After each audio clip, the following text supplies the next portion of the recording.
হযরতে আসিয়াকে হাতের ভেতরে ব্রেক লাগিয়েছে, কপালের ভেতরে ব্রেক লাগিয়েছে, শলাকা পায়ের ভেতরে ব্রেক লাগিয়ে ফেরাউন যখন তার মাথার উপরে গরম তেল ঢেলে দিচ্ছিল, আল্লাহ রাব্বুল আলামিন ফেরেশতা জিবরাইলকে বললেন জান্নাতটা তুলে ধরো তার সামনে।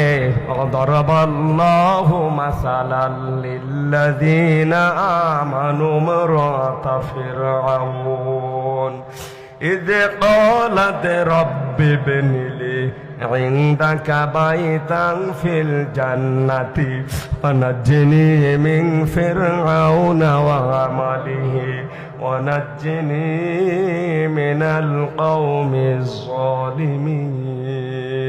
জোরে বলেন আল্লাহু আকবার। আল্লাহ ঈমানদারদের জন্য দৃষ্টান্ত দিলেন ফেরাউনের স্ত্রী আসিয়াকে। হযরতে আসিয়া ডাক দিয়ে বলে রব্বুল আলামিন, এ কঠিন পরিস্থিতিতে তুমি আমার সামনে জান্নাত তুলে ধরেছো জীবিত অবস্থায়। আমি তোমার কাছে এই কঠিন পরিস্থিতিতে দোয়া করছি, তুমি আমাকে জান্নাতের ভেতরে একটা ঘর বানিয়ে দাও যেখানে বসে বসে তোমাকে দেখা যায়। আর চিন্তা করেন, এত কঠিন পরিস্থিতি, হাতে পায়ে কপালে ব্রেক, মাথার উপরে গরম তেল ঢালা হচ্ছে। তিনি স্বামীর জন্য ওই মুহূর্তেও বরদোয়া দেননি।